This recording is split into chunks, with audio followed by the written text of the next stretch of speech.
graça e a paz do Senhor Jesus esteja na sua vida, na sua casa, na sua família.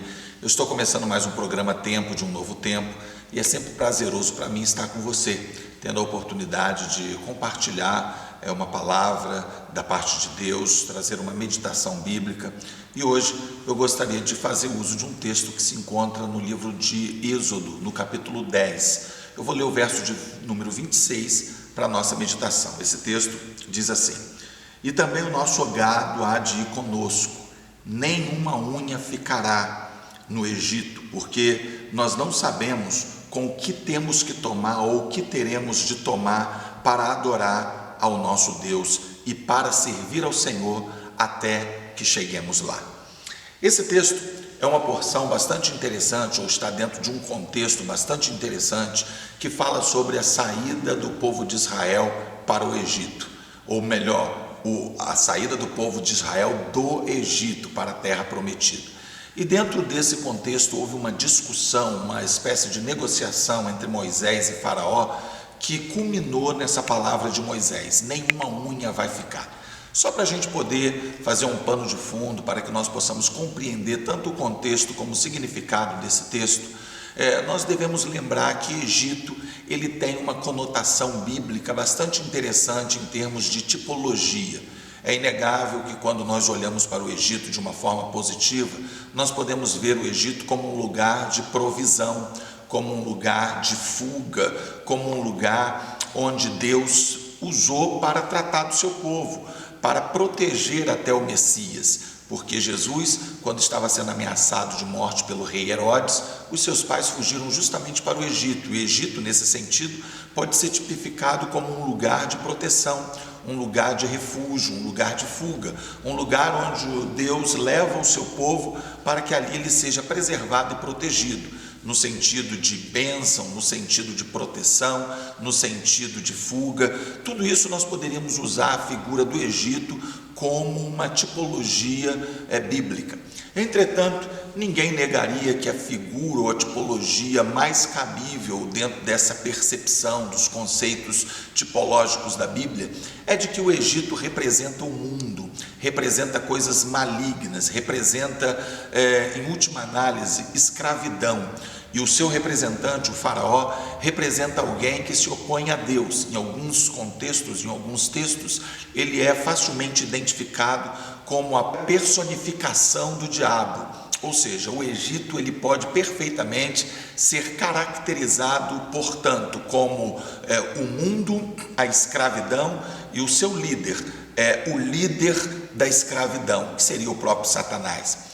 Nesse sentido, então, quando nós lemos o texto histórico que trata sobre a libertação do povo de Israel, o povo de Deus do Egito, nós podemos, e vez por outra, aplicamos todo o contexto, todos os textos, todas as referências, numa comparação, numa linha comparativa direta com o povo de Deus nos nossos dias, com a Igreja de Cristo, relacionando-a com a fuga da escravidão e com também a luta contra o império do Egito, que é representado pelo faraó, que representaria o próprio diabo. Dentro desse contexto, nós vemos então Moisés negociando ou impondo, num primeiro momento, ao faraó que o povo de Israel sairia do Egito, que o povo de Israel iria embora. Moisés ele chega num primeiro momento para faraó e diz: faraó, o meu povo vai embora. Deus me deu uma ordem bem clara de que nós devemos partir para o deserto e Deus vai nos mostrar uma terra. Nós estamos indo para uma terra que Deus nos prometeu, para uma terra que mana leite e mel, e nós estamos saindo da escravidão. É claro que historicamente o resultado dessa primeira conversa foi absolutamente esperado. Faraó ele disse para Moisés: você não vai embora. Aquilo pareceu uma piada. Como que Faraó poderia libertar o povo de Israel do Egito se eles representavam a manutenção da economia egípcia, considerando que era uma mão de obra escrava, uma mão de obra que não tinha custos? como que a economia sobreviveria, como o império se manteria. Então é óbvio que ele não libertaria o povo de Israel a custo de nada, sem uma batalha, sem uma luta, sem uma guerra interna. E foi justamente isso que aconteceu. Faraó, ele diz que não. Moisés começa a fazer por meio das mãos de Deus uma série de sinais que nós conhecemos como as 10 pragas, até que chega no último sinal ou na última praga, a morte dos primogênitos, e então Faraó joga a toalha e libera o povo de Israel. Entretanto, antes dessa última praga acontecer, no decorrer da liberação dessas pragas, Faraó começa a perceber que cada dia mais está se estreitando a possibilidade de manter o povo de Israel aprisionado como escravo no Egito. Então ele começa uma série de negociações, ele começa a fazer propostas para Moisés, para que Moisés não leve o seu povo embora, ou levando embora, que leve apenas parte do povo. E é justamente nessas propostas feitas por Faraó que eu gostaria de me concentrar hoje. É justamente acerca das 4 propostas de Faraó que eu gostaria de falar hoje, considerando que Faraó representa o reino das trevas, que o Egito representa a escravidão e que Moisés representa, nesse contexto, o libertador, aquele que é agente de Deus para a libertação.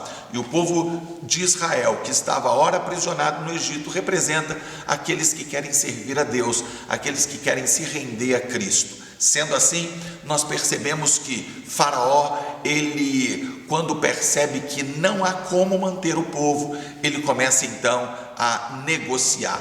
E vamos então às 4 propostas feitas por Faraó. A primeira proposta de Faraó, considerando que estava percebendo que não haveria jeito de interferir, influenciar Moisés para deixar o povo, era: sacrifiquem nessa terra. Capítulo 8, verso 25 de Êxodo, ele faz essa proposta: sacrifiquem nessa terra. Ou seja, Moisés havia dito: deixa o meu povo ir para que vá ao deserto, prestar um grande culto a Deus, e nós vamos em busca da terra prometida. Então Faraó, quando percebe que não há jeito, ele diz assim: sacrifiquem aqui mesmo, façam o culto de vocês sem sair da terra, eu permito. Até então Faraó não permitia que Moisés, ou pelo menos o povo de Israel, cultuasse ao Deus Jeová. Até então os cultos eram restritos, haviam determinados limites de permissão para que eles cultuassem ao Deus de Israel. Mas agora Faraó começa a aparentemente abrir a guarda. Ele faz uma proposta de que Moisés poderia cultuar, o povo poderia cultuar, poderiam fazer da forma que eles quisessem, contanto que não saísse do Egito. É interessante essa proposta quando nós aplicamos aos nossos dias, dentro do nosso contexto, dos nossos conceitos de cultos, de igreja, de Egito, considerando ou representando o mundo. Seria mais ou menos o seguinte: seja crente, vá até na igreja, faça o seu culto, participe, mas não saia de onde você está. Continue sendo quem você é. Esteja frequentando uma religião, esteja indo a um templo, mas não largue do Egito. Para que largar toda a segurança que o Egito lhe proporciona? Porque afinal de contas, apesar de serem escravos, apesar de estarem completamente limitados a um regime de escravatura, eles tinham de alguma forma a segurança do alimento, eles tinham a segurança da moradia, eles tinham onde estar fazendo as suas refeições, se bem que todos os custos eram altíssimos. A proposta de Faraó foi: tenham uma religião, cultuem a Deus, mas não tenham mudança alguma, continuem da mesma forma que vocês estão, escravos, continuem sendo escravos dentro do meu regime, debaixo da minha mão, do meu comando, do meu poder, não saiam do Egito. Isso seria mais ou menos o que nós chamamos hoje de crente mundano, de crente que está aos domingos na igreja, mas de segunda a sábado está fazendo tudo aquilo que qualquer pessoa faz.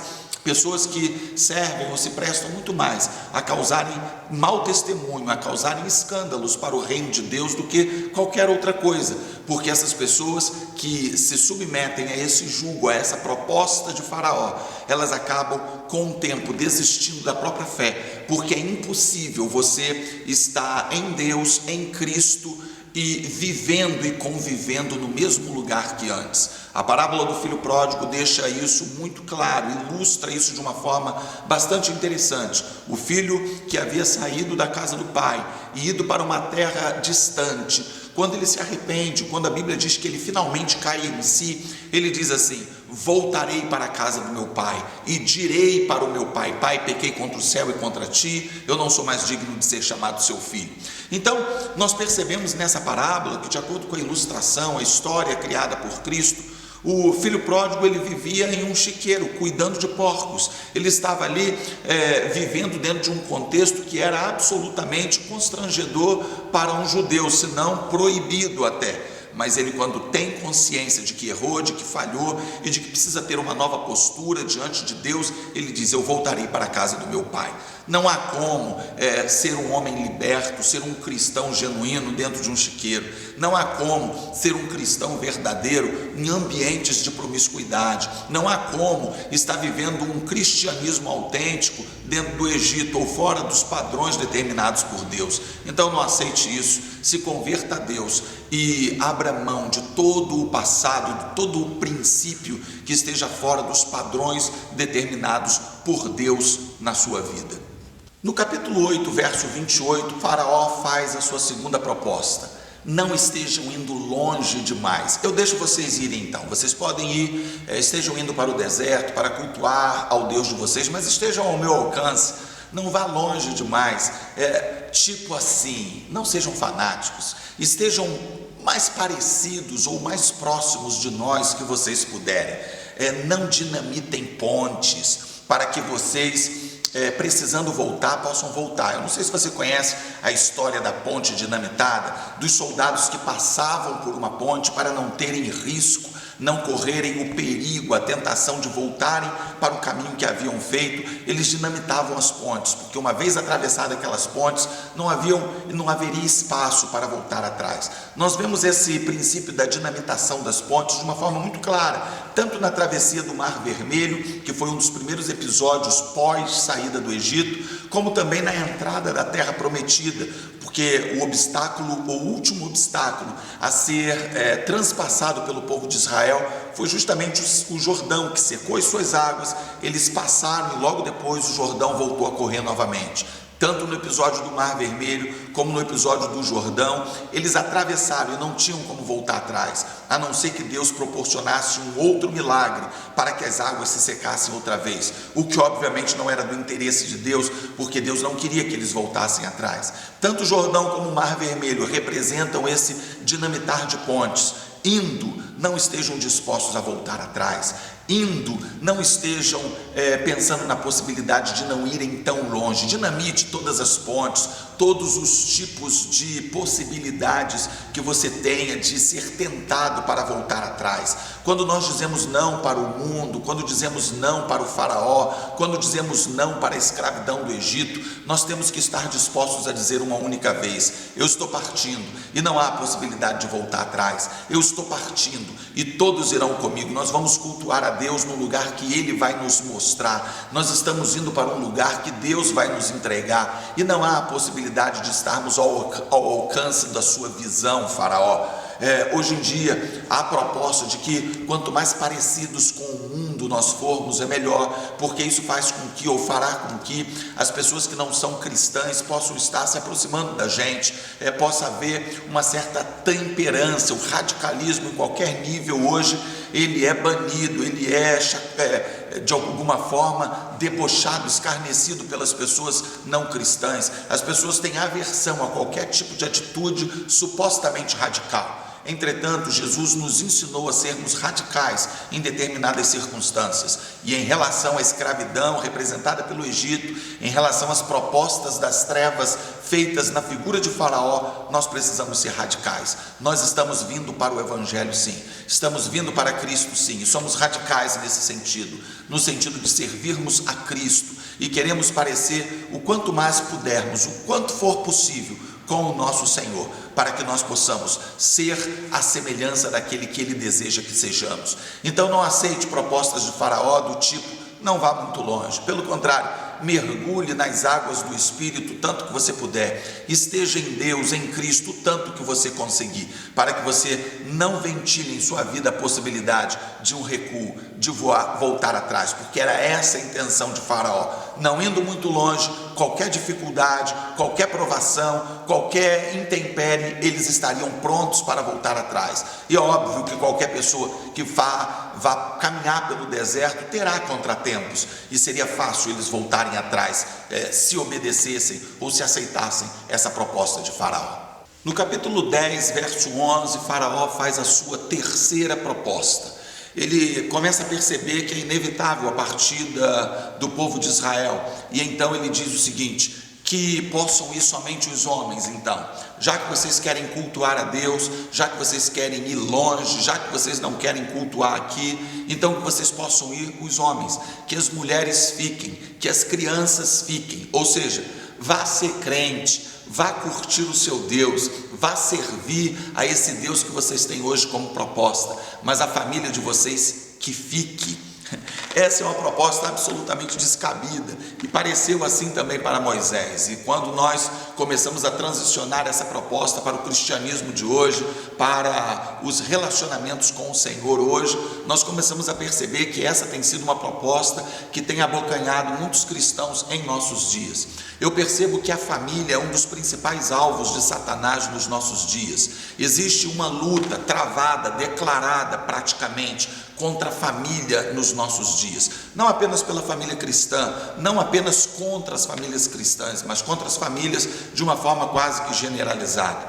E eu tenho visto que muitos cristãos têm pecado, têm falhado nisso. Cuidado com a sua família, não esteja aceitando a possibilidade de você caminhar para o céu sozinho, não esteja trabalhando com a possibilidade de você ser cristão desvinculado, divorciado da sua família, como corpo de Cristo e como gente que Deus esteve responsabilizando e confiando a você. Não faça isso. Veja, nós temos visto nos dias de hoje determinadas declarações que são bastante preocupantes. Eu ouvi algum tempo atrás alguém uma espécie de testemunho dizer assim: eu estou indo para o céu, e se a minha família quiser vir comigo, que venha, se não quiser, que se perca sozinho, porque eu estou indo para o céu. Não, eu não concordo com isso, eu não acho que essa seja a forma viável. Eu estou indo para o céu, mas não me interessa muito ganhar Nova Friburgo, ganhar uma multidão, ser pastor de uma grande igreja, ser pastor de uma igreja próspera, ir para o céu sozinho e deixar minha esposa e meus filhos para trás. Eu não aceito isso.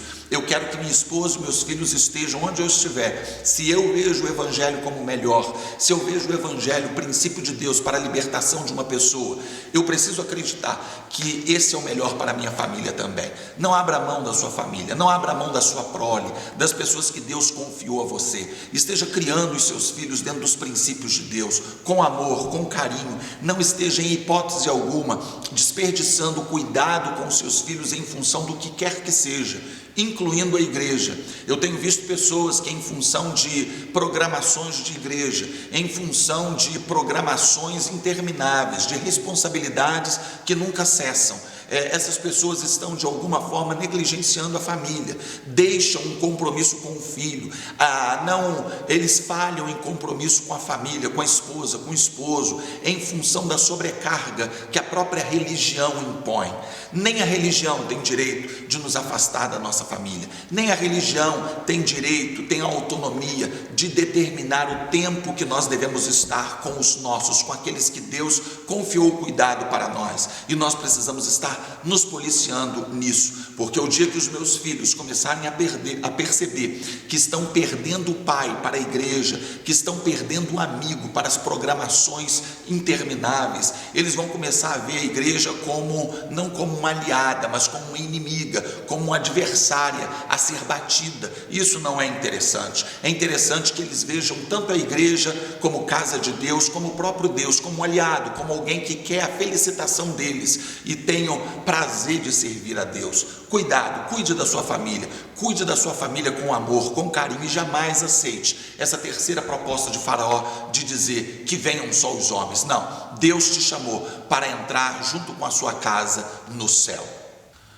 Finalmente chegamos à quarta proposta de Faraó.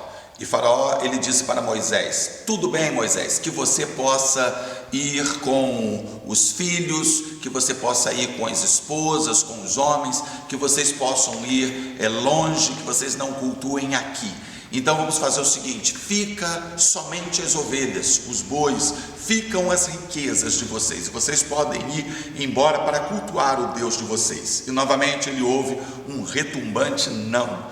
Ele ouve novamente de Moisés um não, porque a proposta de Deus para com Moisés é: estejam indo para o deserto, e lá vocês vão me celebrar um grande culto e vão me servir, e eu mostrarei a terra prometida para vocês. Moisés, na verdade, tinha em mente que eles iriam servir a Deus para o resto de suas vidas, e todas as riquezas que eles possuíam, eles tinham a consciência de que pertenciam a Deus. Tudo que eles tinham, mesmo sendo escravos, era de Deus, porque o escravo ele não tinha essa visão de posse, de ter alguma coisa. Aliás, era um milagre eles terem alguma coisa para levar para o deserto. E os próprios egípcios, posteriormente, investiram na vida deles, deram muitas coisas para eles, para que eles pudessem sumir de lá, porque a presença deles já incomodava, causava apenas danos para os egípcios.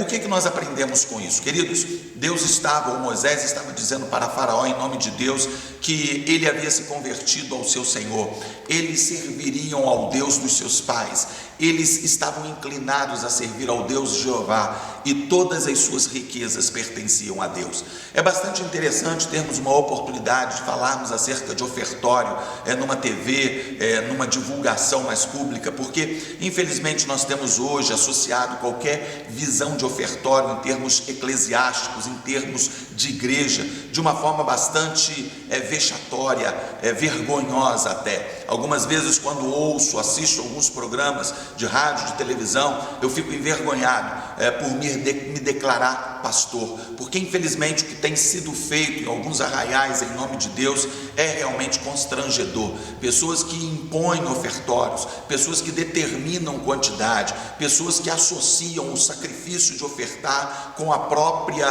possibilidade de se receber a bênção, ou até de ir para o céu, ou herdar, ou receber alguma coisa de Deus, que segundo a Escritura é algo que é dado sempre pela graça e não por nosso merecimento ou investimento próprio. Não, nós não acreditamos que é através da sua oferta que você vai receber o que quer que seja de Deus. Não, mas nós acreditamos que devemos, como cristãos, investir no reino de Deus, e que todas as riquezas que possuímos, elas precisam de alguma forma ser usadas para que possam manter a obra de Deus. Eu participei na semana passada de um programa na televisão, de uma apresentadora friburguense. Uma das perguntas que ela me fez foi relacionada a isso, e foi bastante interessante a forma que conversamos sobre isso, quando ela perguntou se nós, como igreja, recebemos algum tipo de donativo, algum tipo de contribuição governamental. E obviamente a nossa resposta foi não, e acho que é o certo. Não temos que receber mesmo nada de ninguém. Eu acho que cada um deve custear a sua fé, seja ele de que credo for. Cada cristão, cada pessoa que crê no que quer que seja, precisa dar conta de sua fé. Não são os impostos de quem quer que seja que tem que me ajudar a fazer qualquer tipo de programação da igreja. Não, se nós queremos fazer uma programação, são os nossos recursos, os recursos da membresia da igreja, que precisa custear isso. E isso ficou muito claro no deserto, isso ficou muito claro antes da formação da igreja, isso ficou muito claro na saída de Moisés do Egito, do poderio do faraó. E então Moisés, quando disse não para Faraó, ele estava dizendo: as nossas riquezas vão conosco, porque nós não sabemos com o que teremos que servir a Deus, ou o que ofereceremos ao nosso Deus. Alguém fez uma ilustração bastante interessante no momento de batismo, dizendo que existem duas coisas num cristão, quando ele se converte, que deveriam ser batizados. E essa pessoa disse: o cristão, quando vai nas águas batismais, ele tira a sua carteira, porque obviamente não vai entrar numa piscina ou num rio com a carteira, e ele fecha a boca para não se afogar no momento que é mergulhado. Então essa pessoa fez essa seguinte ilustração ou aplicação: assim sendo, o crente dificilmente converte a sua língua, porque ela não é batizada, e dificilmente converte também os seus recursos, porque a carteira não entrou junto com ele. Nós precisamos converter tanto a nossa língua quanto também os nossos recursos. Os nossos recursos, eles devem ser usados com amor, voluntariamente, para estar investindo na obra de Deus, porque se nós acreditamos, por exemplo, no futuro dos nossos filhos, nós investimos o melhor colégio para ele. Se nós acreditamos na nossa família, compramos o melhor para ela. Nós presenteamos o namorado, a namorada, o noivo, a noiva, o esposo, a esposa, justamente porque amamos e porque acreditamos nessas pessoas. E se nós confiamos em Deus e acreditamos na sua palavra e na transformação proporcionada pela pregação do Evangelho, nós precisamos sim ofertar para manter a obra funcionando, e que isso não nos cause peso, mas nos cause prazer de voluntariamente estarmos investindo em Deus. Foi isso que Moisés falou: diga não para a quarta proposta de Faraó e esteja caminhando na sua inteireza dentro do reino de Deus. É claro que há um outro desdobramento para as riquezas que Moisés não abriu mão e disse que iria levar para o deserto. Dentro do contexto de Moisés, todos os animais, eles serviriam para o sacrifício, que era justamente a oferta que eles apresentavam a Deus. E o sacrifício era parte do ritual judaico de purificação.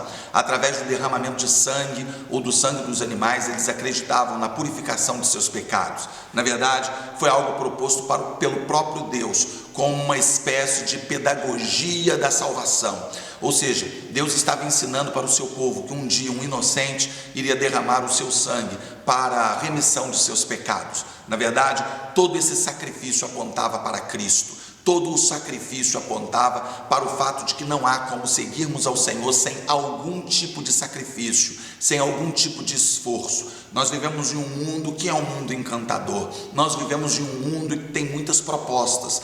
O cristianismo não se limita hoje às 4 propostas de Faraó, ou seja, aquilo que representa risco, que representa uma proposta maligna, indecente, inviável para as nossas vidas, não se limita hoje a essas 4 propostas, mas todos os dias nós temos uma infinidade de propostas para nossas vidas, justamente para que a gente diga não ao cristianismo e sim aos prazeres carnais e mundanos. Pense nisso. Todos os dias propostas serão feitas para que você diga não ao Senhor, diga não a Cristo e esteja de alguma forma titubeando na sua fé. Em última análise, então, quando Moisés disse não na última proposta e quando disse para Faraó, nenhuma unha ficará no Egito, ele estava dizendo, ou estava tentando aplicar para todas as gerações, inclusive a nossa, que quando nós decidimos servir a Jesus, nós devemos dizer que estamos vindo por inteiro, que não fica nada lá fora, pelo menos é a nossa intenção. Obviamente vamos errar, vamos falhar, vamos pedir muitos perdões ao Senhor,